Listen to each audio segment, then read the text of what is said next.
What's up, gamers? Welcome to Battle Mallet Podcast, episode 68. Another Battle Bellow episode titled Bones, Thorns, and Harmony. In tonight's episode, we are going to be covering the Briar Bone Warcry box that is up for pre-order today. But before we get any further into the episode, my name is Jerod Johnson. I'm your host tonight. Tonight, I am joined by Trace Al Capone Hyde. Let's get bony with it. And Jason Table Noob Murray. Just meet me at the crossroads. The crossroads. Mm-hmm. The crossroads. Yeah. Yeah. Nice. So for anyone that isn't familiar, the Battle Mallet Podcast is the journey of three busy gamers playing games that they love and balancing life with those games and making their way to the Nova Open convention every year. I did that out of order, but that's fine. It's totally organic. Like some fungus-infested Sylvaneth.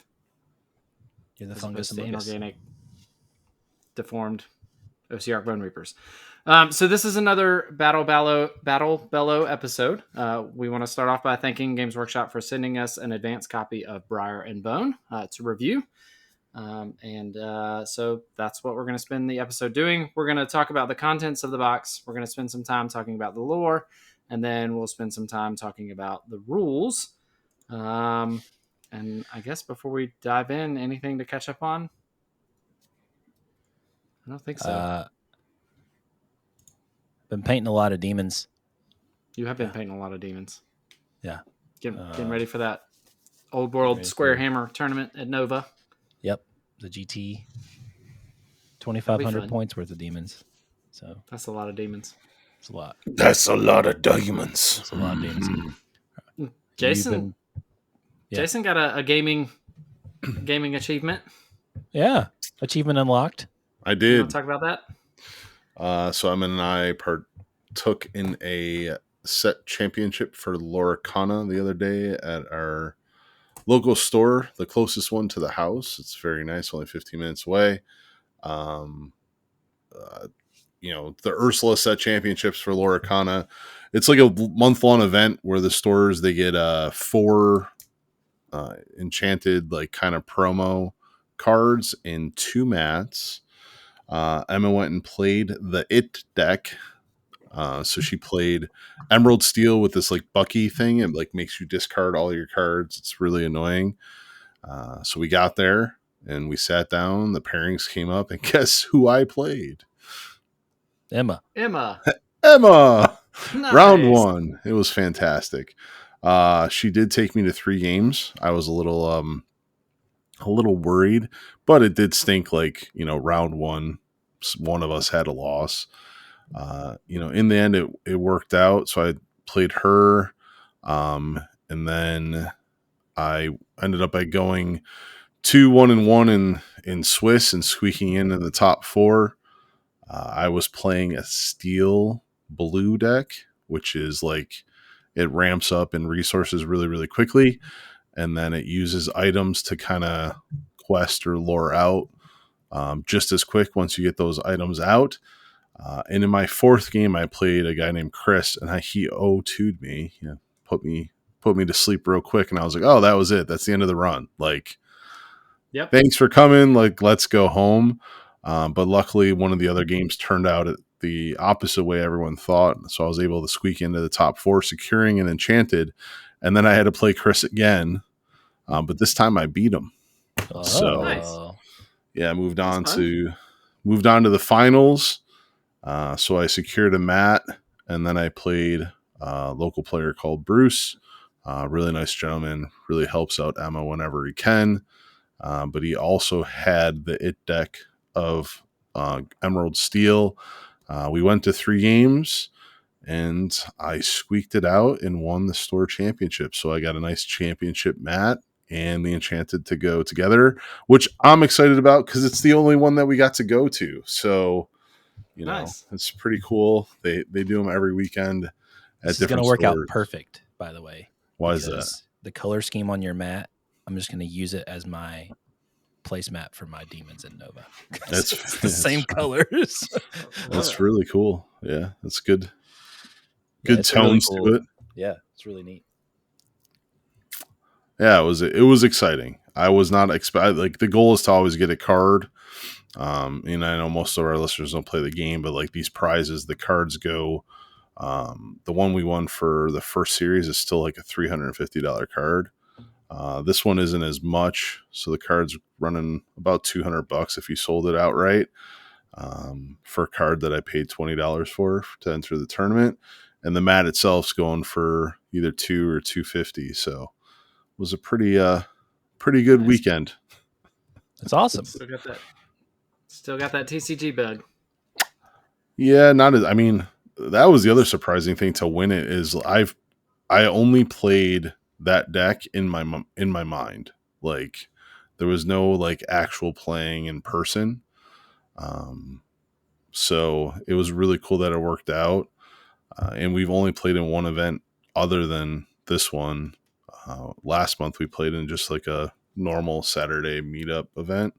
Mm-hmm. And I think that's why Emma struggled so much is because we made some changes to her deck kind of last minute.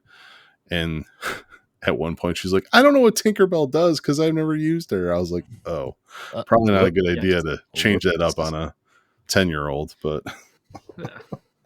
That's funny. It was fun. She had fun. I had fun.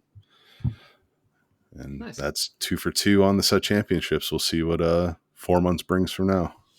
Nice. I like it. Well, congratulations again. Thank you. Yeah. And then I think the only other thing of note is that we had our Spearhead meetup. We had a good turnout for that. It was cool to see painted spearheads for Age of Sigmar on the table, get the games in. And I think on all accounts, everybody enjoyed it. Everybody really enjoyed it. I was really pleased. We even had some people show up with some spearheads that, weren't able to play, unfortunately, but lots of folks that came out. Yeah. Mostly painted. Only one wasn't painted. You know who you are. Way to go. Yeah. Wasn't me, by the way. I was there, but I didn't play. No. Well, cool. Well, now that we're all caught up, why don't we take a break? And when we come back, we will talk about the contents of the Briar and Bone box.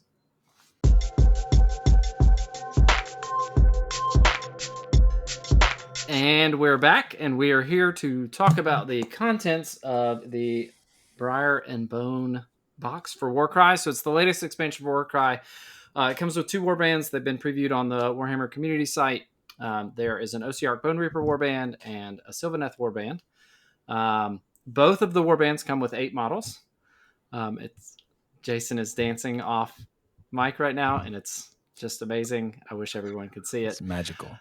It is magical, and it also comes with another piece of terrain. So the last box came with the broken piece of the Eye of Chotek. This one comes with the Ravening Gnarl Oak, which is one of the trees that's overgrown and super hungry. They stake them to the ground. It's got stakes on its feet, but it's obviously pulled its way out of the ground, and it has a giant mouth. And in the rules, you can keep people into the mouth, and they will take some damage or die. Or both, probably. So the other thing that wasn't teased on the Warhammer community site that the book does is it provides battle traits for every warband in the game. And then even battle traits for Grand Alliance if you are playing a mixed warband or something like that. And so these are a lot like the battle traits that we see in Age of Sigmar, where it is a rule that applies to every unit, every model, every fighter in your army. So that's kind of the rundown of what this game adds. As far as the models are concerned, the Ossiarch Bonereapers comes with 1 way to build the leader. And then you get a couple of options for 2 bodyguard models that are mostly humanoid. And then you get 2 flying models that are the Aviarch something or another's. They're like harpies, aren't they? Yeah, Aviarch harpies. And then you have the Teratic Prowlers, which are 4-legged dog beast things. And then on the Sylvaneth side, again, it's another 8 models. You can build the leader, who's the Swarm Sage, 1 way. They've got a beehive and a bunch of little tiny spites flying around out of them. You've got options for building the Twistweald Wardens. You can either give them a bow, or you can give them a spear or a halberd. And then there is a Spite Revenant that you can build with a giant thorn whip, which is how I built one of them. And then also one with a bow too, right? And there one with a bow. Yeah, so the Twistweald Warden can come with a bow, so you get some ranged attacks in there. That's cool. And then you can build a Twistweald Revenant, not a Spite Revenant, with some kind of blade, and then you get 3 Dryads. So not real complex. Building them was, not altogether that difficult. I will say those models are cool. They're all really cool. Yeah. And they have rules in AOS too, if I recall correctly.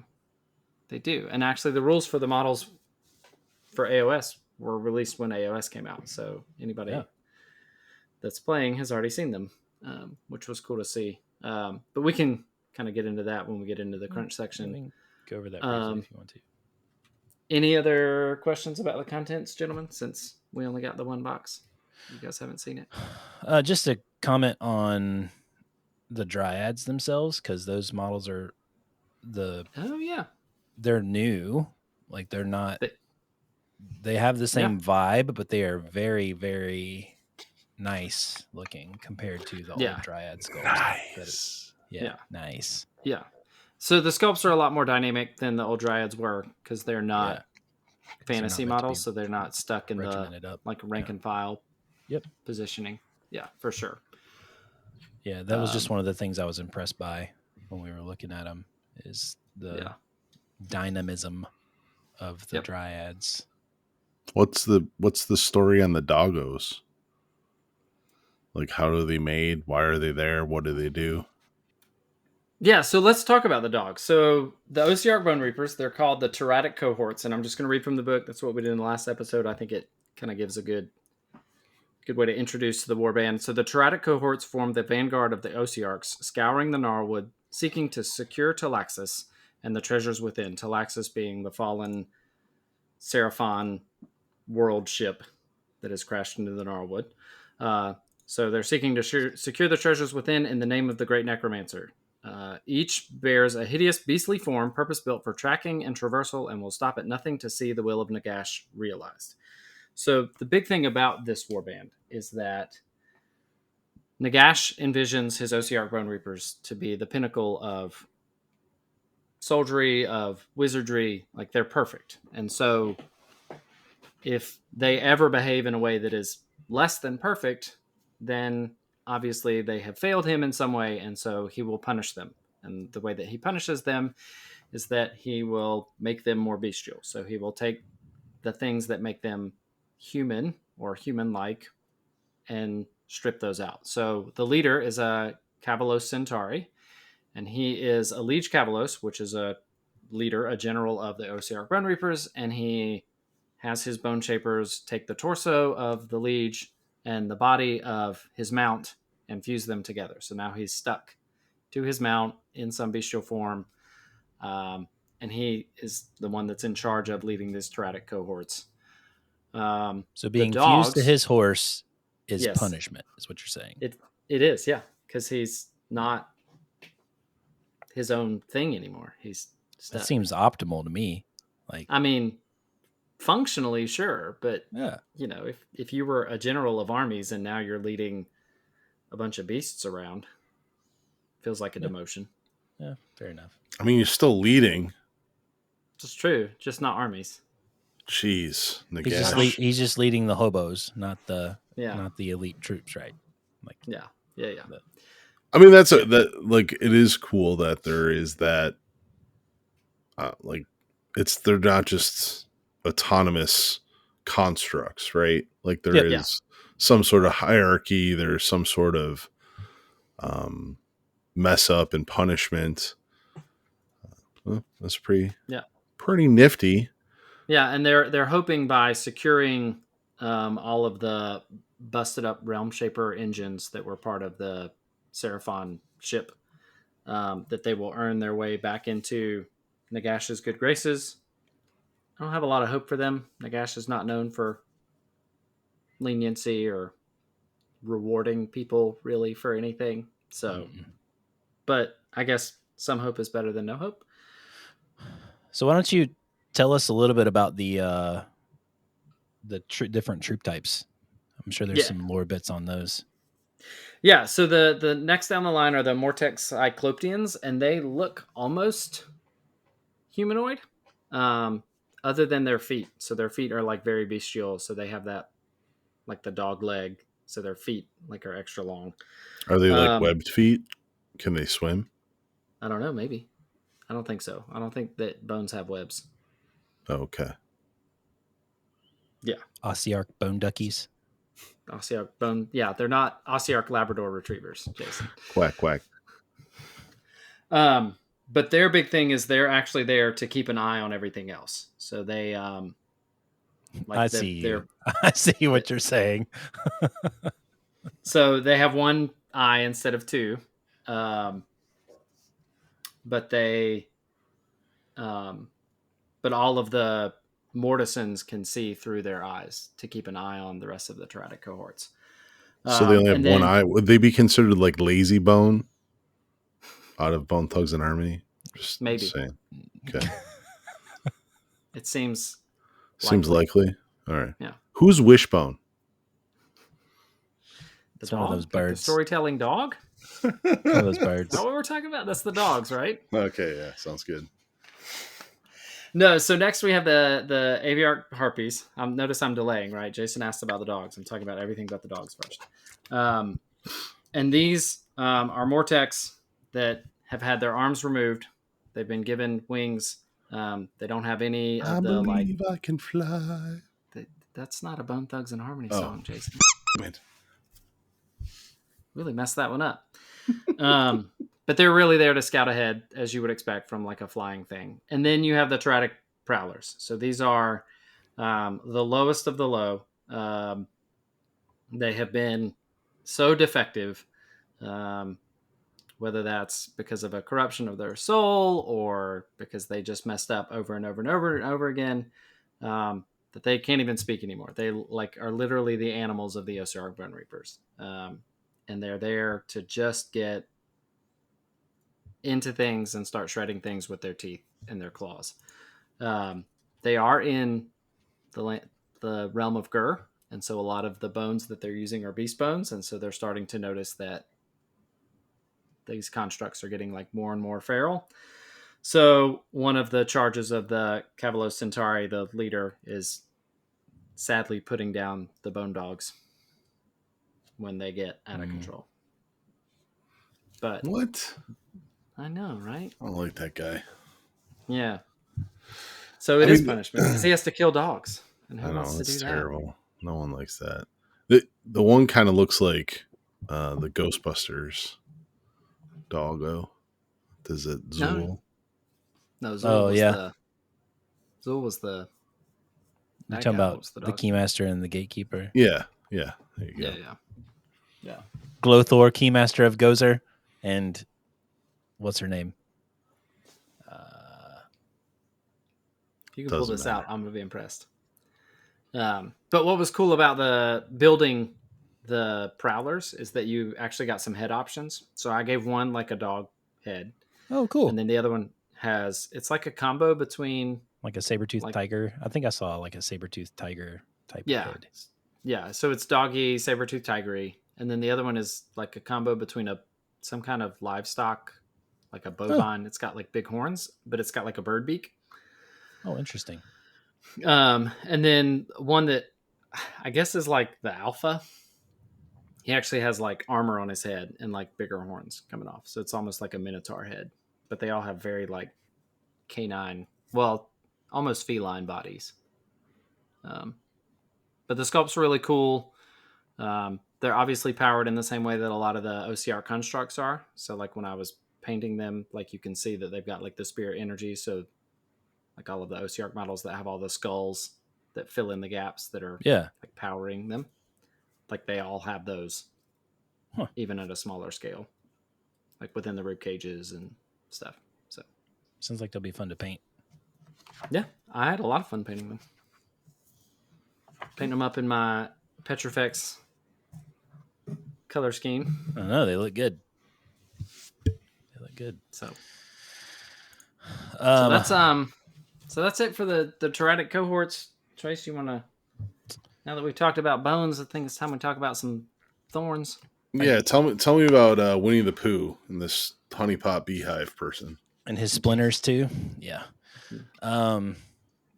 Yeah. So the group of Sylvaneth is called the Twistweald, and the Twistweald used to be regular Sylvaneth, and now they're corrupted and kind of growing extra bits due to the fungus that is present in this particular part of the gnarlwood. The parasitic plants basically choke the bark and muddy their minds, so they are in pain this entire time. It's pretty gross. Let me see.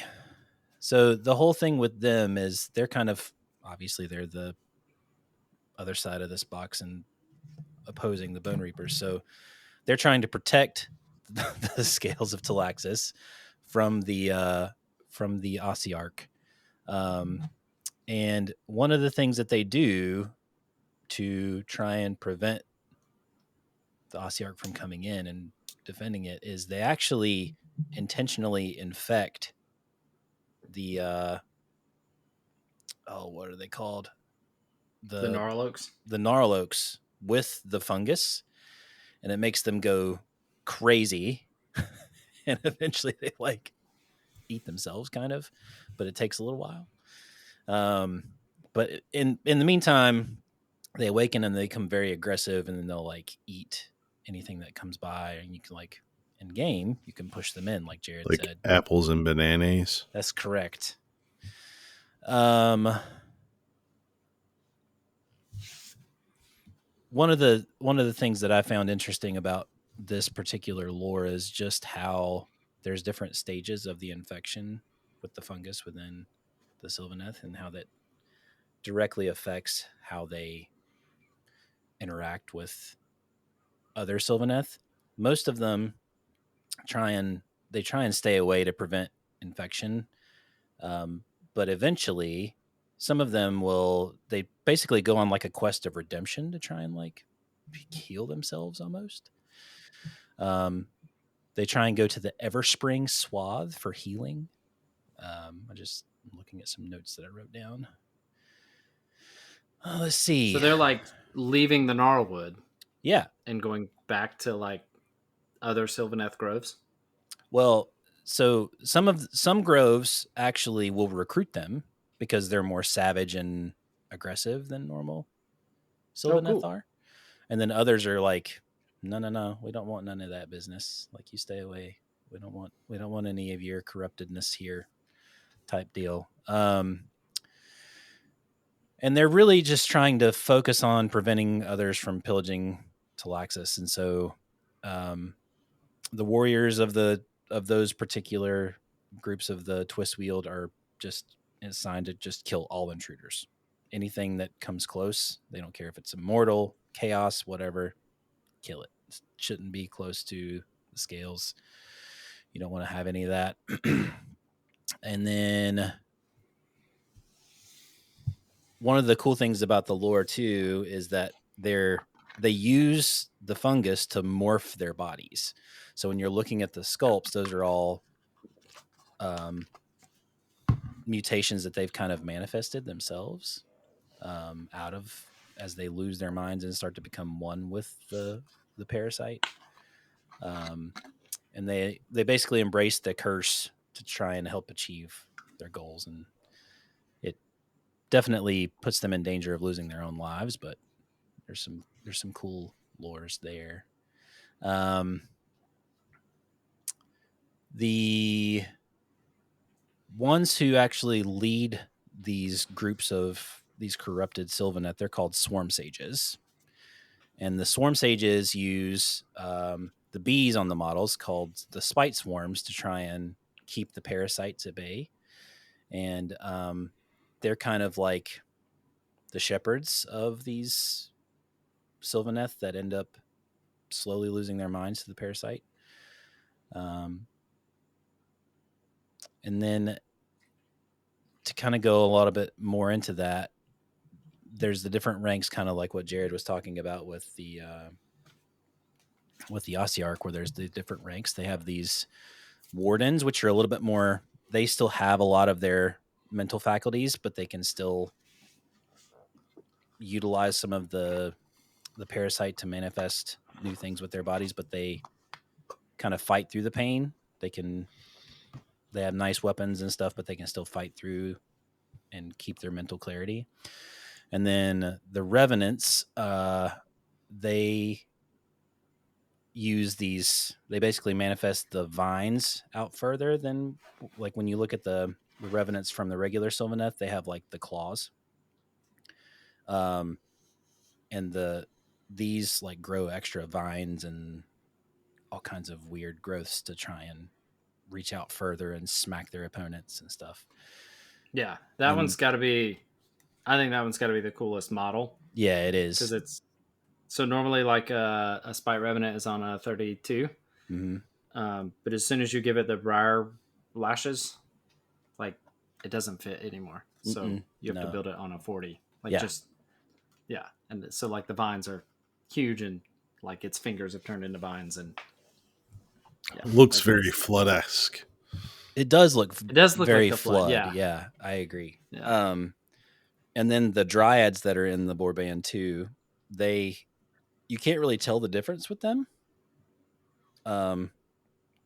They're almost indistinguishable, except for like little things that are on the models that kind of belie their infection. And one of the things that I read through here that I kind of took a note of is that the Dryads themselves are kind of driven by guilt, and they'll kind of accompany the Wields on dangerous journeys to try and redeem themselves and cleanse themselves of the spirits. I thought that was kind of cool. But yeah, there's a lot of cool little bits in here. My favorite part though was the fact that they intentionally corrupt the trees and try and kill folks with them. Yeah. I mean, that's a Sylvaneth thing to do for sure. 100%. Yeah. Nice. So the only other interesting bit of lore, I think, before we get into the crunch that I want to call out is, so in the last box, it was the Pyre and the Flood, and Nagash had sent the Pyregeists in to burn the forest down in an attempt to prevent like the life-giving Realm Shaper engines from spreading. Yeah. And he realized that burning the whole forest down was just going to make it easier for people to get to those. So he kind of called those back, and that's why he sent the Ossiarch in, because they can fight without tearing down the forest and stop making it easier for people so to he get didn't just want all the souls prize in the forest. He didn't want to just burn them all down and get all the souls back. Well, I think, goal. That was the initial goal, right? But then he realized, anybody's going to be able to get to these life engines and fight directly against death, which is what he wants for everything. So, yeah, we'll take a break and we'll come back and talk about some rules.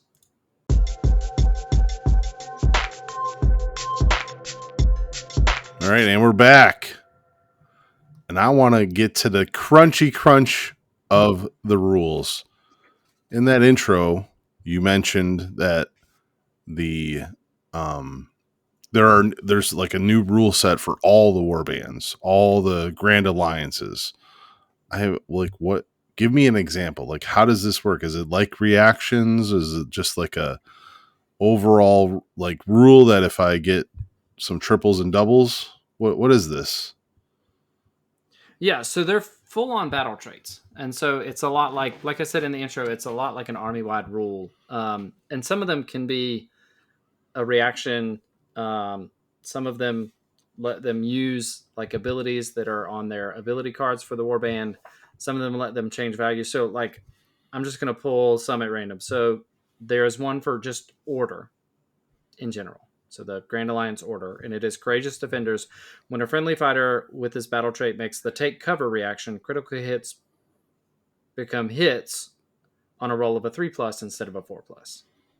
So with take cover, on a 4+, critical hits become normal hits. Well, with the order, with this battle trait, if you apply it, then anytime any of your fighters use the take cover reaction, it changes that. And that's the only one for order? Like, that's it? Well, so that's order, Grand Alliance, but then there are battle traits for every other faction in the game. So there's like generic Cities of Sigmar, generic Daughters of Cain, generic Fire Slayers, generic Iden and Thiepkin, but then there's also new battle traits for the specific warbands. So like Canine Shadow Stalkers have a battle trait. Here's another example. So the Claws of Karanak, for example, the ones that just came out a couple, like maybe just shy of a year ago, which are like the Khorne dudes, and it looks like that beast is running with his mask of Fleshhound. It is called No Claw Unbloodied. Each time an enemy fighter makes a disengage action, roll a dice. On a 2+, allocate 1 damage point to that enemy fighter for each friendly fighter with this battle trait within 1 inch of that enemy fighter. So you try and run away, you take a damage. Stuff like that. Cool. So just like passive abilities. Yeah, it's like a universal rule that they're getting. That's right. On top of their normal abilities and reactions. Yep. That's pretty cool. Any of the Underworlds warbands get one?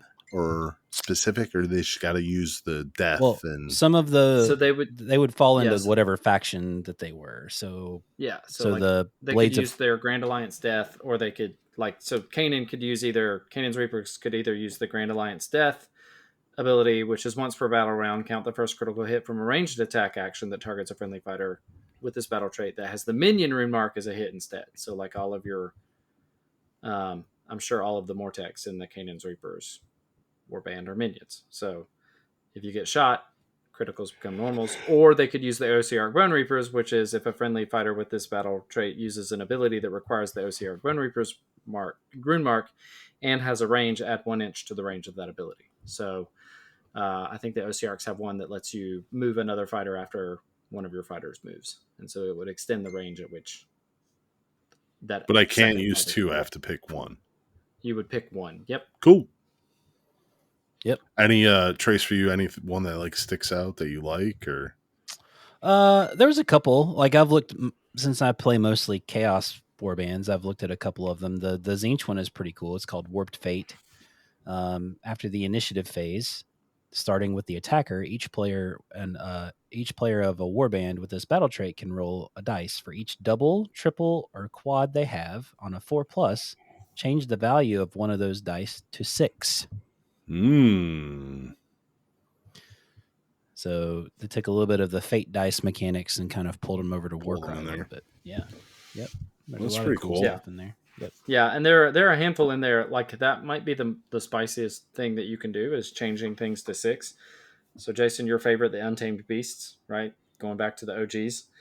So at the start of each battle round, if no enemy fighters are your worthy prey, pick an enemy fighter. That fighter is your worthy prey. So you tag a fighter.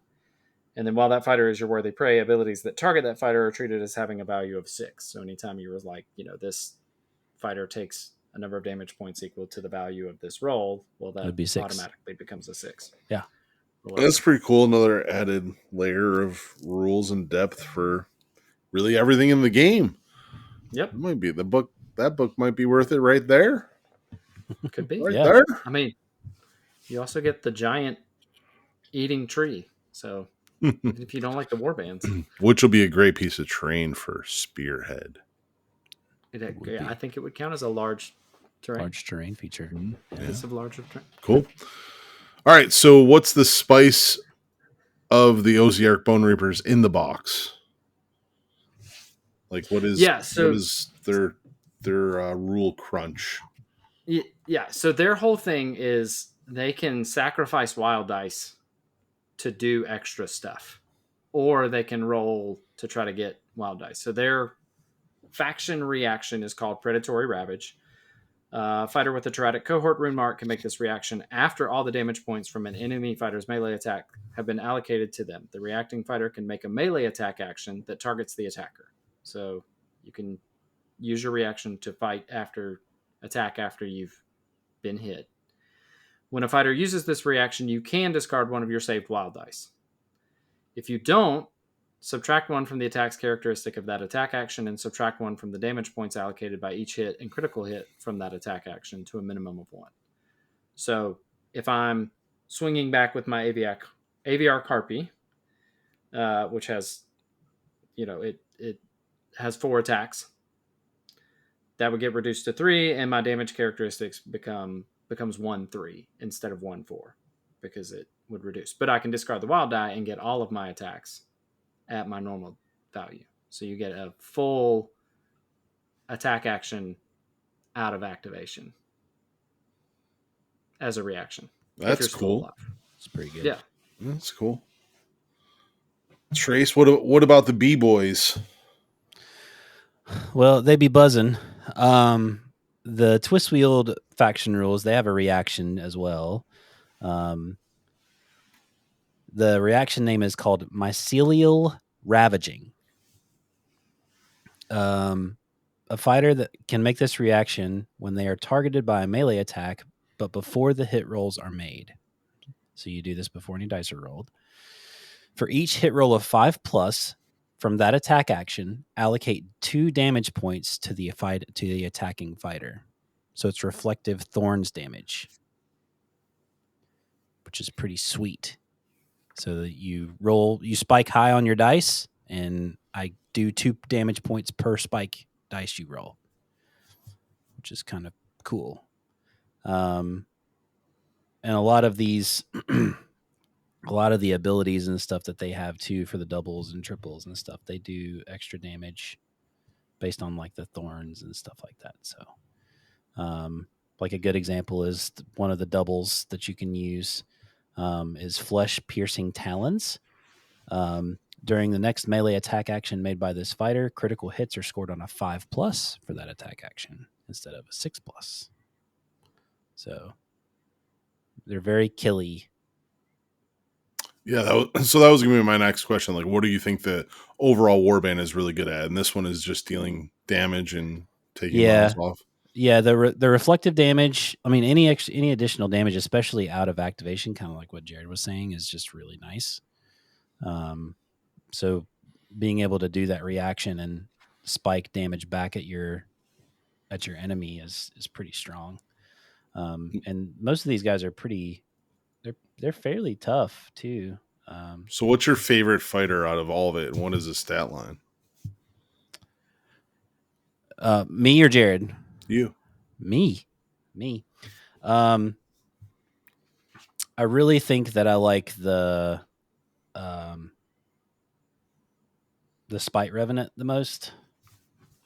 She is 110 points. She has a range of 3 on her attack action. She rolls 3 dice. It's strength 5, and the attack is 2/3 damage.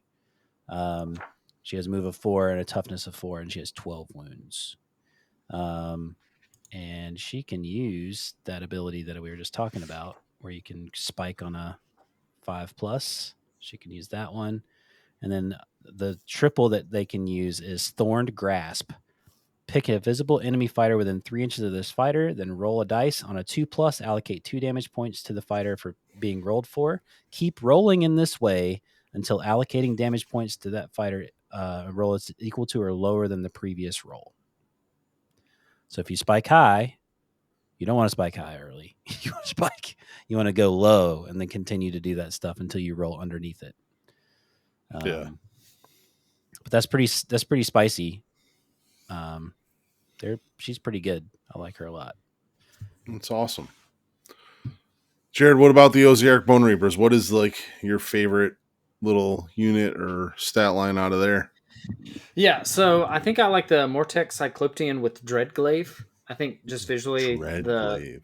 So this he has like a smaller version of the halberds that the Morghasts carry. So the shaft of the weapon is made out of spirit energy, and then it coalesces into a physical blade. That's right. So I think it just looks cool. But he is 145 points, move 4, toughness 4, but he has 18 wounds. And then his Dreadglaive is a range 1 weapon with 3 attacks, but it hits at strength 5 and it does 2/4 damage. And then he's got the rune mark on his ability on his card that lets him use the double Nadirite strike. And so it's a double, and you just add 2 to the attack's characteristic of the next melee attack action made by this fighter. So just spend a double, and now he's rolling 5 dice instead of 3. If you discard 2 wild dice, critical hits are scored on a 5+. So you could roll 5 dice that crit on 5s. Mm-hmm. There's nothing worse than getting hit in the face with a pole. These guys really, really like those wild dice, huh? Yeah, I mean it's their whole mechanic is like sacrificing gameplay, I guess, to do more damage. Well, you're going to have the initiative, so maybe they're 8 fighters, so. But is initiative not determined by wild dice in the beginning again? No, that's true. Singles. Yeah. Singles. Yeah. Singles. Which is a wild dice. Not always. It can be. Can be. Yeah. Yeah. When you roll your dice, the singles are determined whether or not you have the first action or not. Yeah. Whoever has the most singles. And you can use your wild dice to add a single, or you can make it a double or triple or whatever with it. Yeah. Just keep doing it up. Yep. And they have a way to so they have a double that lets you add wild dice as well, which is actually an interesting mechanic. So on a double, you roll a number of dice equal to the value of this ability, and then for each 5 up, you add 1 wild dice to your saved wild dice. So if you get boxcars, it's a lot of wild dice. Could be a good way to get a couple of extra wild dice in your They sound fun. Yeah, I think they'll be fun. They're slow. I mean, classic. Really? Cavalo Centauri moves 7. The Cavalo Centauri moves 7, and the Harpies move 5. But everybody else has moved 4. Even the little pet doggos? No, I know. I was a little surprised. I figured they might be move 5, but no, they're 4. I don't understand that. So you have like doggos, you have a person that is like on a steed and the flying guy that's on a things. steed moves 7. That's fast for Warcry. There's not a lot that goes 7 in Warcry. But you just said they were slow. You lied to me. No, the 5 of the fighters are move 4, Jason. But the other 3 move fast. Yes. I guess overall, I don't know. They're medium move. Medium move. It's a schmedium. It's a schmedium. I'm a large.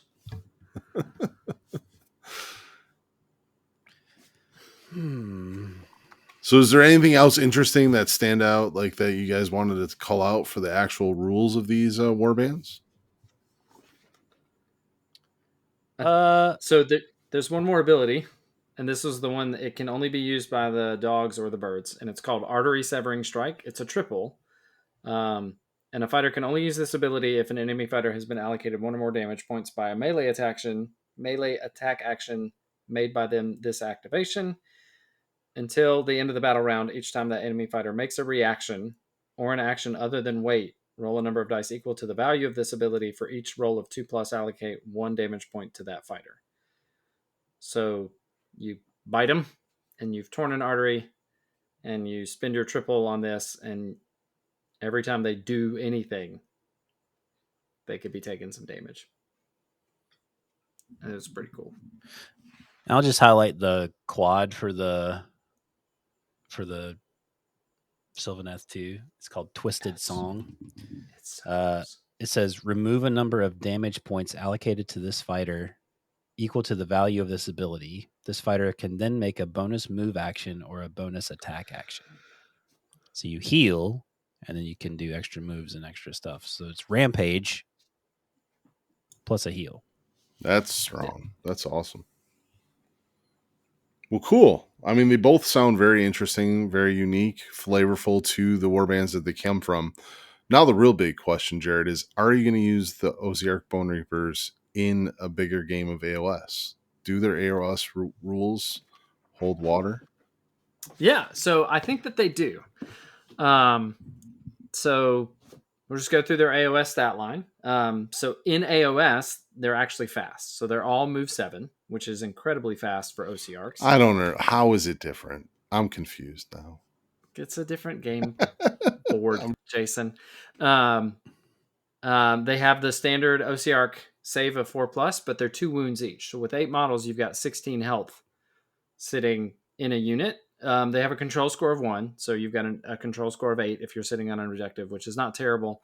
Their weapon profiles are pretty standard. There's nothing crazy to write home about there. But their big thing is that because they're a scouting force for the Ossiarch Bonereapers, in the deployment phase, you can declare that they are going to use Predator's Cunning.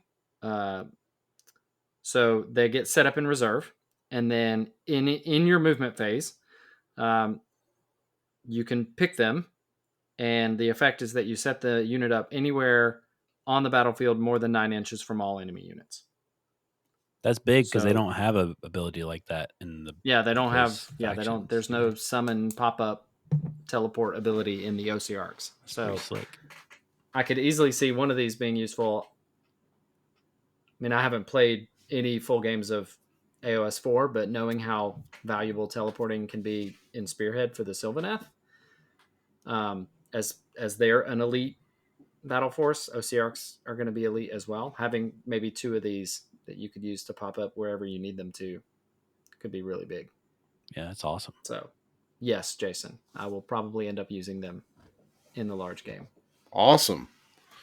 What about the Sylvaneth?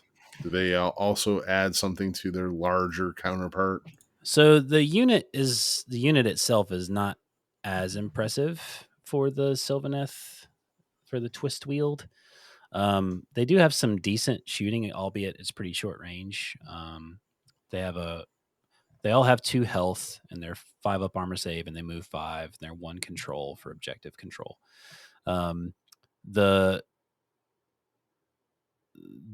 Swarm Sage in the unit actually has a pretty decent little shooting attack that they can shoot in combat. It's called the Voracious Swarm.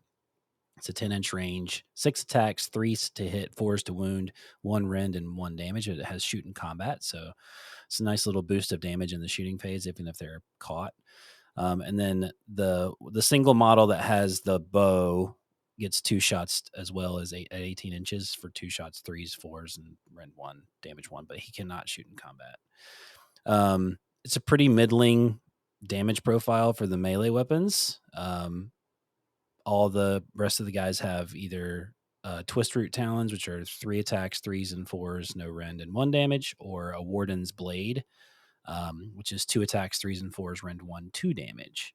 The big thing I think that these guys are going to be used for is kind of some charge disruption tech, because they have a ability that can be used in any charge phase called Eruption of Thorned Vines.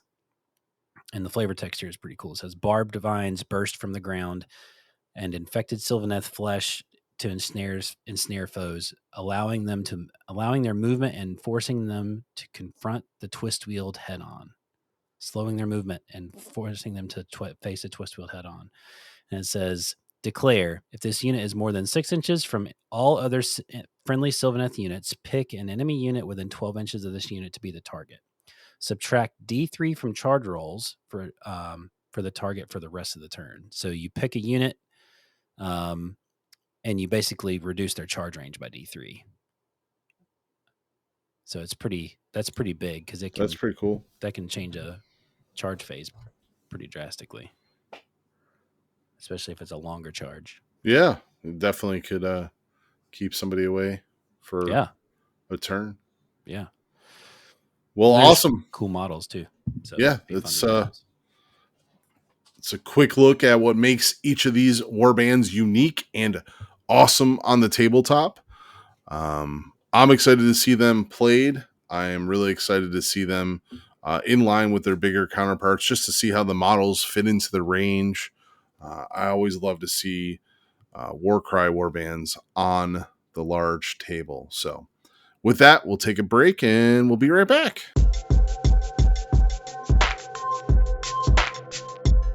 And we're back, and that wraps up the 68th episode of the Battle Mallet podcast. Again, we just want to say thank you to Games Workshop for sending us an advanced copy of Briar and Bone to review and get painted up and play with. So again, just thank you for that. We appreciate you taking the time to listen to this episode. If you have any feedback, you can find us on the socials. We are BattleMallet1 on Twitter /X, BattleMalletPcast on Instagram, Battle Mallet Podcast on Facebook. We have a Discord. You can find the link to the Discord server in the show notes. We would love for you to join us. Share what you've been up to in the hobby. Give us feedback. Just interact with us in general. If you're headed to Nova, let us know. We'd love to meet you there in, almost a month. A month. Yeah. Gosh, it's coming up fast. Yeah. So, any other shout-outs? No? Cool. Sweet. So, for the Battle Mallet podcast, I'm a Teratic Prowler. I'm a Woody. And I'm a Bone Thug in Harmony. This is Jerod signing out. Straight signing out. And I'm Jason Table New Murray. Get the hell out of here. Peace. Go Bells.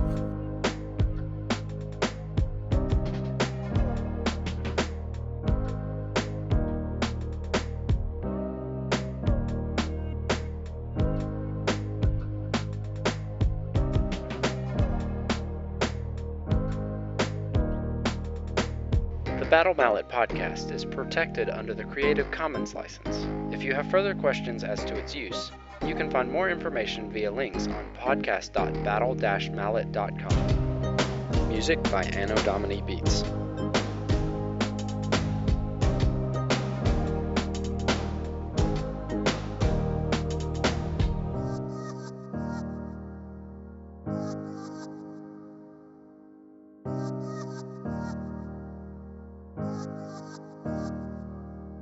The Crossroads. Tell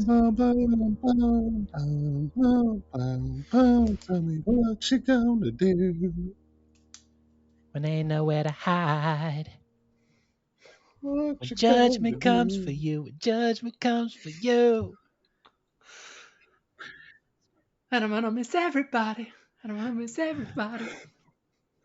I'm gonna miss everybody. I'm gonna miss everybody. And I'm gonna miss everybody.